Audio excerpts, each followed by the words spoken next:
Welcome back to another reaction video to One Piece chapters. The One Piece manga is really great. Yeah. Anyway, so for those of you that don't know, just getting this out of the way, 2 months from now, I will be on my trip to Japan. So yeah, keep that in mind. Also, what else was on the schedule? Yeah, I've been really busy this week. Got a little spoiled on the chapter because, it comes out so late. I'm so busy before I can react to it. Usually I would react to it before now, but, the release schedule, unofficial scans and all that is a little hectic, especially with people spoiling online and me being bad at avoiding spoilers, which it's not a big deal for me personally. I just try my best. I don't look for it. It's nothing major. It's not the whole chapter. I avoid as much as I can. And yeah, this is gonna be a good chapter. What else was I gonna say? Well, getting everything else out of the way. You know the drill. This is not a market substitute. Please support official release, as I do.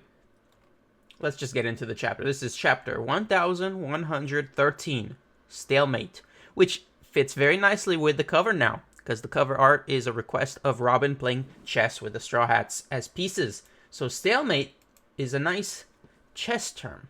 I'm a chess player myself, or at least I used to be.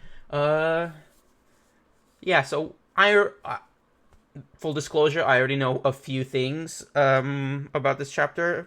Maybe like, let's see, there's one, two, yeah, I want to say two to three things, barely three.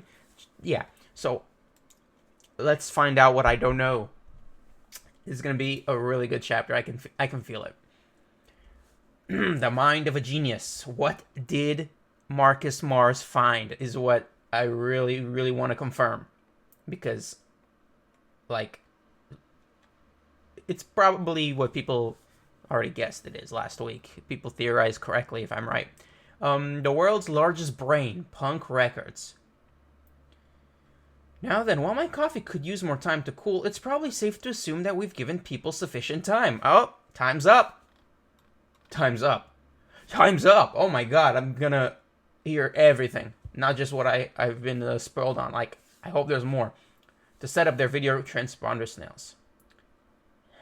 Live streaming. T-minus 30 seconds, Stella. I'm getting nervous. We'll be broadcasting to the entire world. It continues to live even after your death. Is this your true self, Vegapunk? Okay. There he is. There's the snail, there's Mars, and there's the brain. Yep, just like I feared. Which, side note, brings up a question. This brain has a size which is a result of the brain fruit. Does this continue to exist if the user dies, or even if it continues to exist, where does the fruit go? So assuming that Vegapunk is dead, which is not 100% confirmed because Oda could pull a fast one. The one that Sanji's carrying right now, who we assume is the dead Stella, the original Vegapunk, might just be a clone. Lots of people, including myself, speculated this, including in my recent podcast during the 3-week break. So it could be a clone. It could be some sort of giant ruse, a giant red herring. Like, this brain is here. This brain is a result of the devil fruit, the brain fruit. If he actually is dead, where does the fruit go is what I want to know. I also want to know whether or not he was the real Stella. But for the point of the story, we're assuming he's actually dead. For the point of theorizing, we're theorizing he faked his death with a clone. But I'm rambling. I'm just really confused, because if he actually is dead, where's the fruit? Does the fruit respawn, is what I'm trying to say? Or does the fruit remain in the blood essence of the brain part? Because the body part from the head down is dead, hypothetically. But the brain is under life support from what I'm looking at in this panel. If the brain is under life support, can the devil fruit continue living the same way how I assume Kuma still has the pawpaw fruit, even though he is a vegetative cyborg? who's still technically alive. Okay. Then again, what is death to something like this? Is your consciousness even housed here? That's what we've been asking for weeks. Everyone's asking these questions. Like, we know sci-fi. Very sci-fi, though. I love sci-fi. Right, like, is his consciousness in this brain? Is he actually dead? Because if he's not actually dead, whether we're talking about a clone or whether we're talking about this brain being him, if this brain is him, then the fruit does not respawn because the fruit is still in here, and you can't duplicate the fruit that way. You can only duplicate a fruit via green blood. Or if it's a Zoan, you can clone the fruit, but that's tricky because you're technically cloning the user based on Kaido and Momo. Okay, indeed, this footage will eventually reach the entire world. I take pride in that connection, but sharing this is also a great burden. Okay, he's about to step on it. Syrup Village, Usopp's hometown, East Blue. No way, you don't have one, Kaya-san? We thought you'd be the one person in the village who would. Do you realize how big video transponder snails are? It's rather larger than your average house pet. Now allow me to fetch the tea. Oh. So she doesn't have a video transponder snail. They're only listening to the audio. I see they have an audio transponder snail.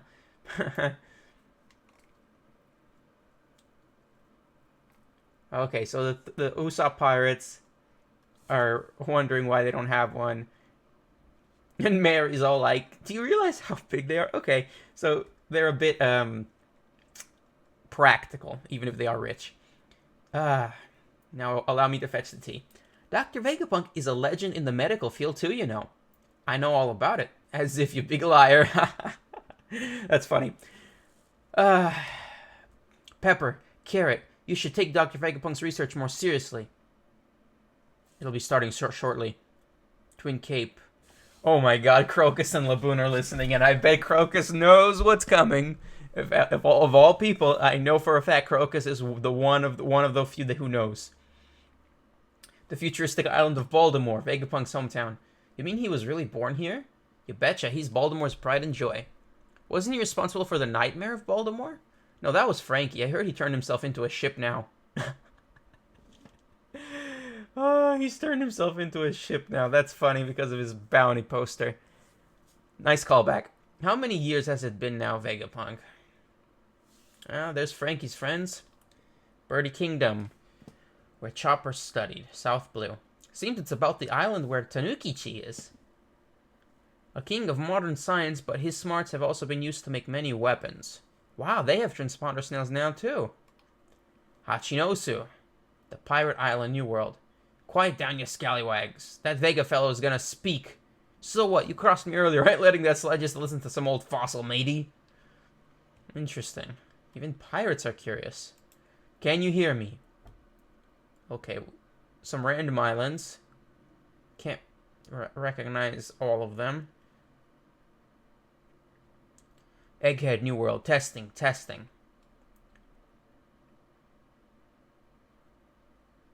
Oh. He crushed the Oh. I knew there would be a fake out. I knew Vegapunk's not that dumb. He's way smarter than that. Mars crushes the live stream snail, and inside is a regular transponder snail. This is Vegapunk. Attention world. An ordinary transponder snail. That means this is no mere hiding place then. You wanted to fool me with a decoy. Yeah, it is a decoy. Okay, so if this is a regular transponder snail... Okay, so the regular transponder snail is just relaying the audio from the actual location just so that they think this is the actual location because they hear the voice coming from it, therefore suggesting it's the actual location. So it was a VPN. I knew Oda would give Vegapunk a VPN. That's what he needed. A VPN is the perfect way to hide your location. Non-sponsored. Curse you, Vegapunk! Oh man, he transformed fast. Hello out there. Stella, we already had an introduction when we did the signal jacking part. I know that. Yeah, fine, then we'll get started. Without further ado. Oh, alright, let's hear it already. Who knows what's coming? That is the Long Arm Kingdom, because there's a bunch of long arms there. What's up? Very important man is making an announcement. Just go back to bed, dear. Some random island. It hasn't stopped yet. Mars, what are you doing? Oh, I think they're speaking telepathically between each other, the elders. My apologies, that wretched Vegapunk.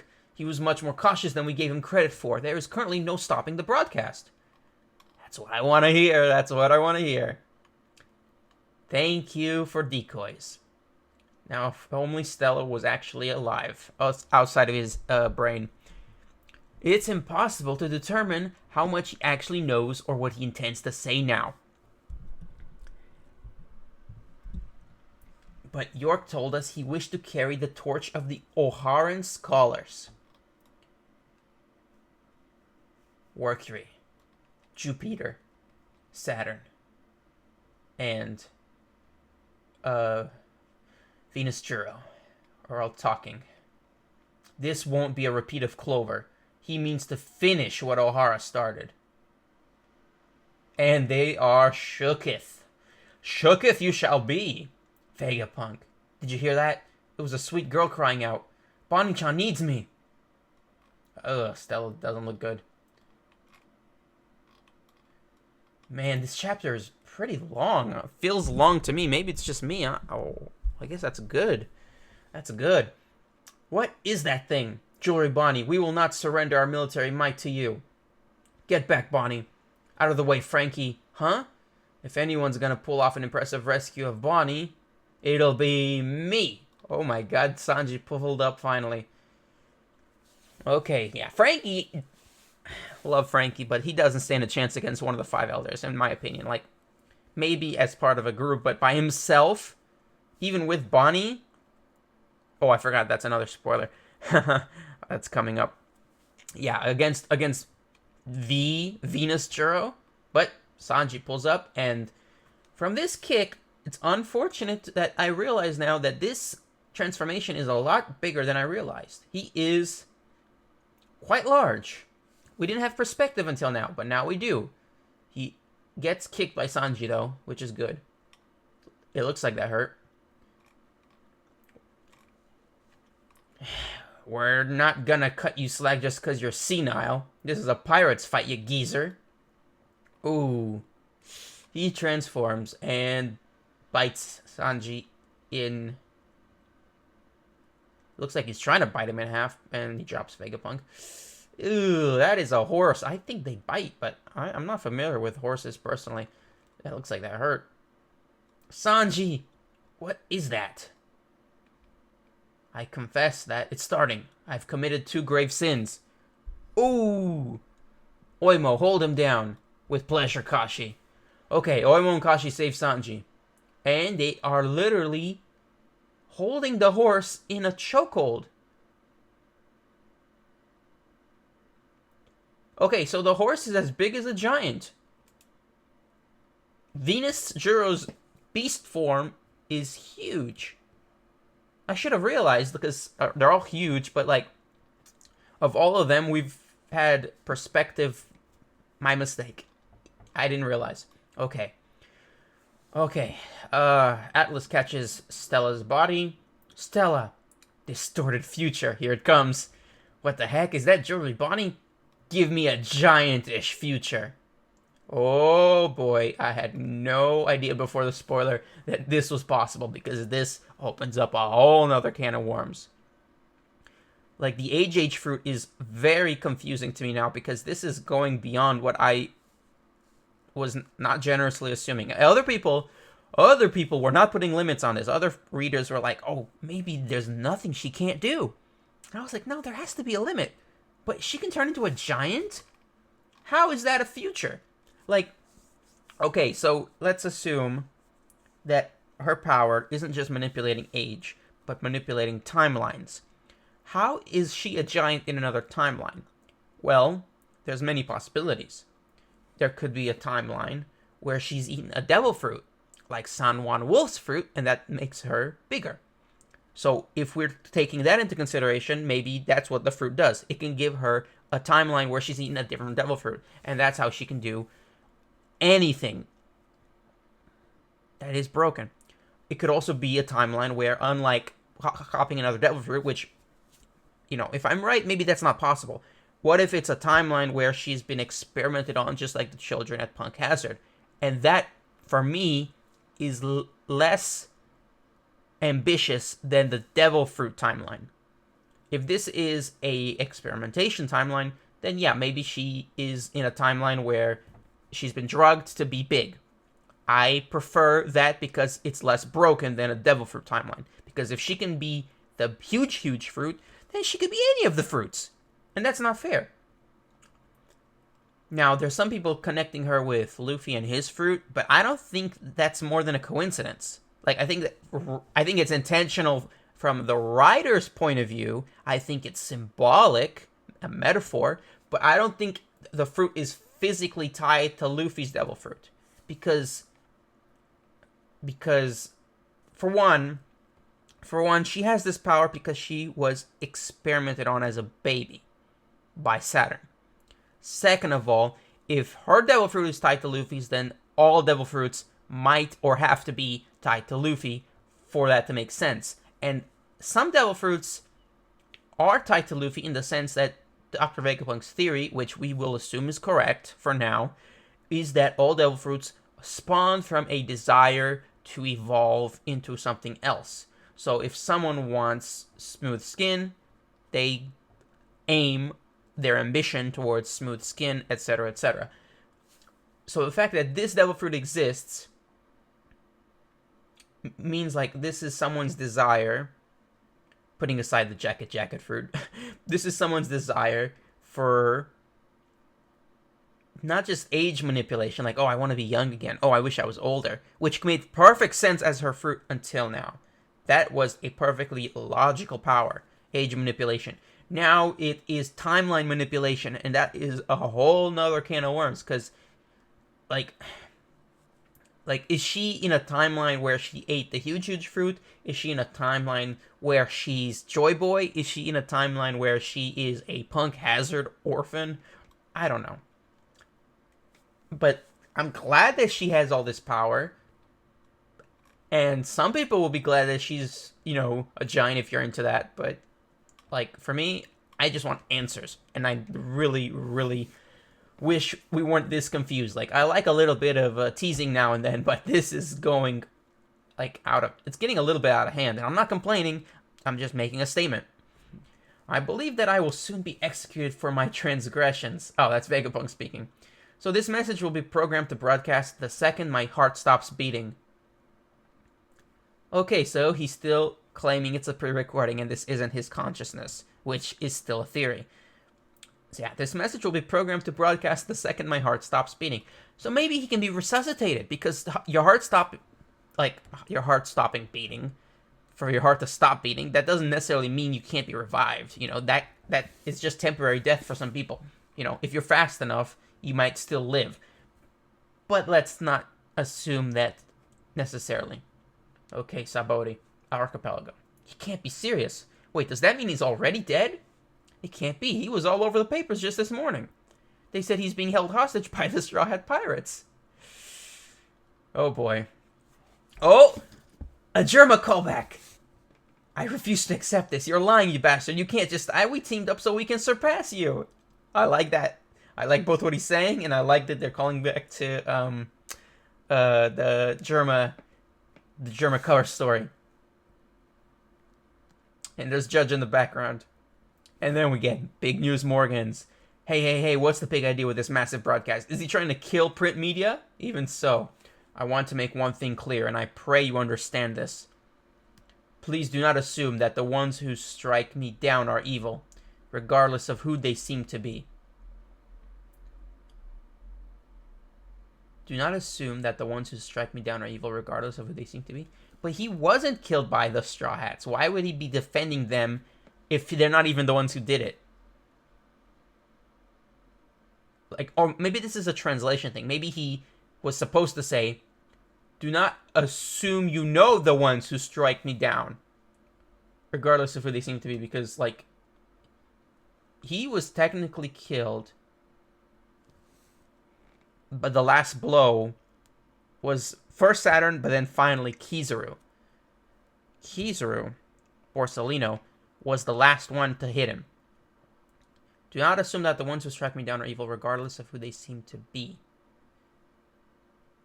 Yet the wording doesn't fit because the world already assumes the 5 elders are the good guys, unless you hate the Celestial Dragons, and that the Navy are the good guys, unless you're a pirate. Like, it's very complicated. I do not intend to discuss right and wrong here. Okay, fine, we'll drop that. Leave us alone. Okay, Saturn's against the Straw Hats. I am not qualified to judge such things, and I do not know nearly enough about him in any case. Okay, so who's him in this broadcast, in this pre-recording? Please do not assume that the ones who strike me down are evil, regardless of who they seem to be. I am not qualified to judge such things, and I do not know nearly enough about him in any case. Who does he not know nearly enough about? It can't be Kizaru, because he knows Kizaru personally. It can't be Saturn, because can it? Why would he defend not judging Saturn? And it can't be Luffy, because Luffy didn't kill Vegapunk. But the world might think Luffy did it because of the hostage situation and propaganda. Thank you, Morgan. Step aside, I have no time to deal with vermin like you. Vegapunk. Okay, they're focusing on Saturn in the same panel. He's saying, I do not know nearly enough about him in any case. I'm not qualified to... Like, it can't be Saturn. Okay. Chopper, Robin, Usopp, Brook, Nami.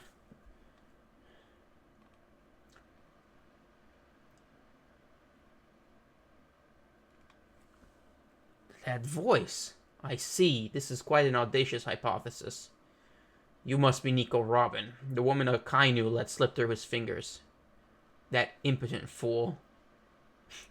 Yeah, Akainu was at Ohara.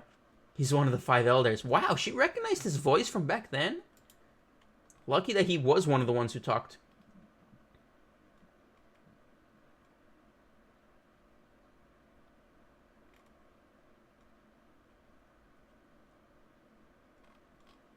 What are you talking about? Protect Robin! Okay, Nami's fast and smart. Bam. We'll keep you safe no matter what. Move, you filthy insects. Wow, what a panel. What a panel. This dude has, I assume, 8 legs, and they are blocking them. Brook, Usopp, Zeus, and Chopper, while Nami grabs Robin. Wow. This is going to look so good in the anime. I can't wait. Okay, back to Mars. I'm sure what I'm about to say will be hard to accept. Oh, back to Vegapunk. Some of you may think me a madman or even an idiot. This is futile. There are far too many life forms in the vicinity of the laboratory. I cannot sense any unique telepathic waves. Oh, so not only do they have observation haki, which we knew, but the fact that they can speak to each other telepathically means they can detect telepathic waves. And we all know transponder snails are telepathic creatures. So they could technically use both observation haki and telepathy in tandem to find transponder snails, but not if there's too many of them. Nice. Nice. Use that VPN, Vegapunk. Think. If this keeps up, they won't let me be a Celestial Dragon. York, I'm a Vegapunk too, so where would I hide it? Yeah, where would you hide it? That's smart, even though we're not on your side. That said, it is still my duty to ensure that everyone is aware of this issue. Yep, I think this is the final panel, or the final page. Okay, perhaps we should consider destroying the power station to stop this? That is out of the question. The nearby Marines, ships, and equipment aren't the only things we stand to lose in the blast. That's true, it would literally be a nuclear blast if that power plant is destroyed. And we would also be sacrificing our one and only means of replicating our success with the Mother Flame. That's what I've been saying. I'll cut to the chase. Our world is going to sink into the ocean. Okay, what? A confession and a shocking prediction. Chapter 1113 end. And a shot of mermaids at Fishman Island.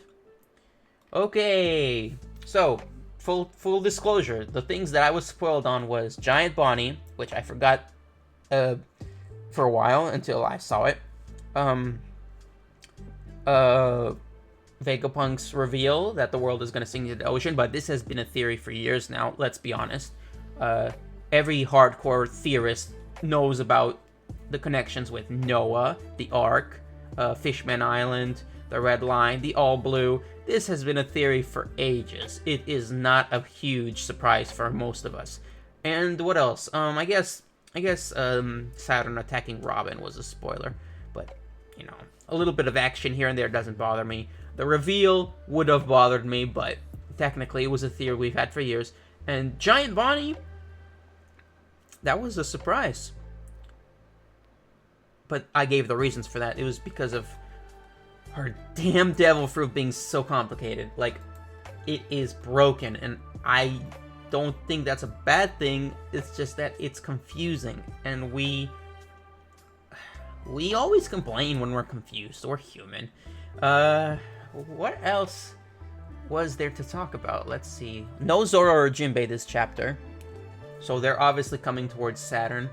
I've been saying that. People keep saying, oh, Saturn's gonna beat Brook, Nami, Chopper, and Usopp. Oh no, Brook, Chopper, Nami, and Usopp are gonna have to beat Saturn. No, like, you're all wrong. Zoro and Jinbei are approaching Saturn. Don't you read maps? Okay, like maybe the 1, 2, 3, 4, 5, 6, 7 of them. 8 if you include 8 if you include Lilith. Like, they can all fight Saturn together, but Mars is also nearby. Lucci is unknown status. Stussy and Kaku are in the same place, with Stussy trying to sacrifice herself to lower the Frontier Dome. Should I give some time to talk about the world is going to sink into the ocean? I mean, people have been talking about it since they leaked this.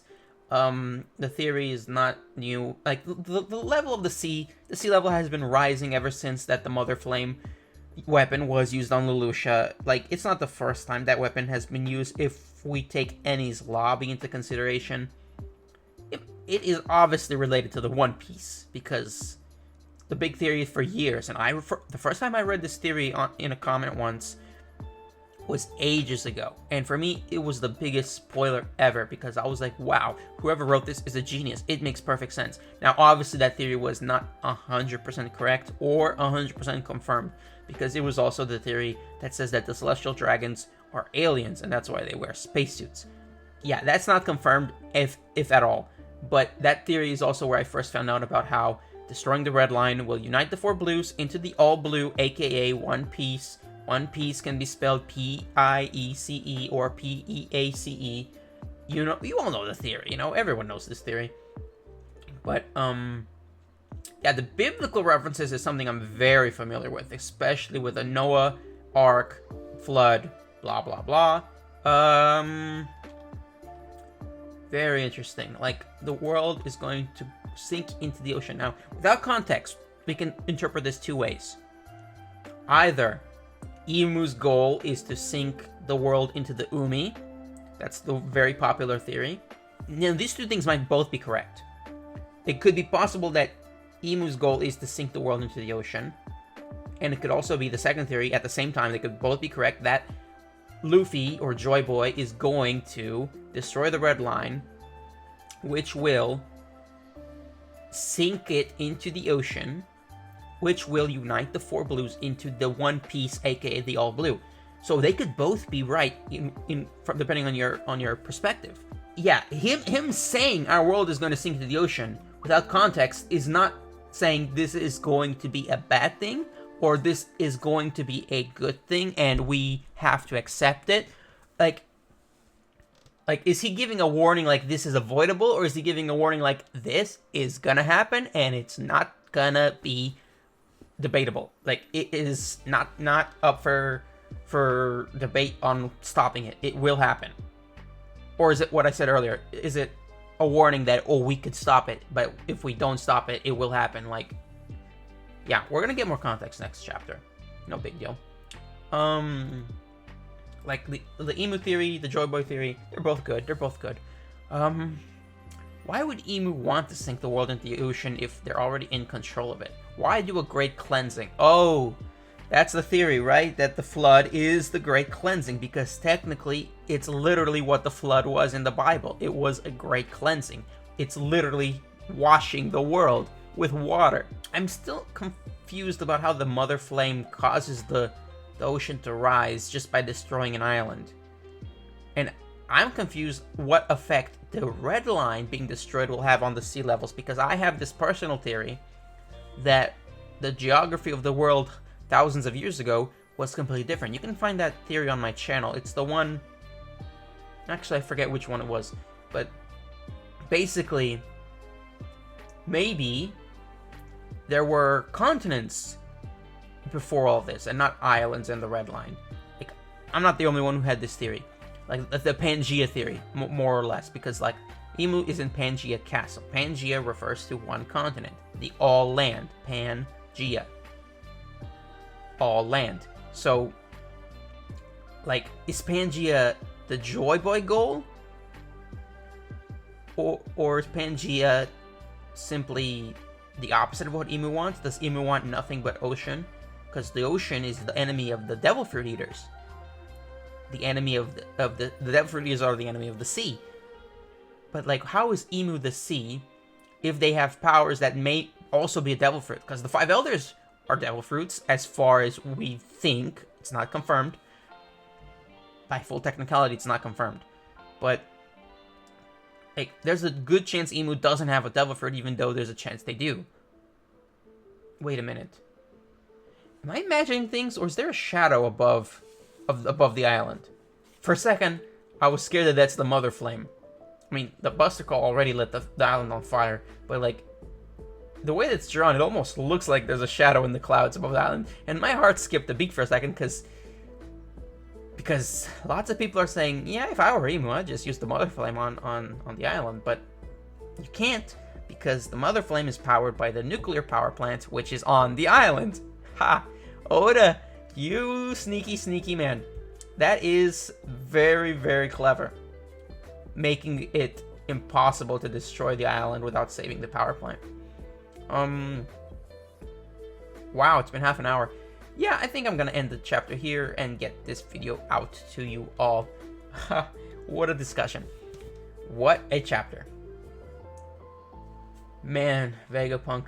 The world is going to sink into the ocean.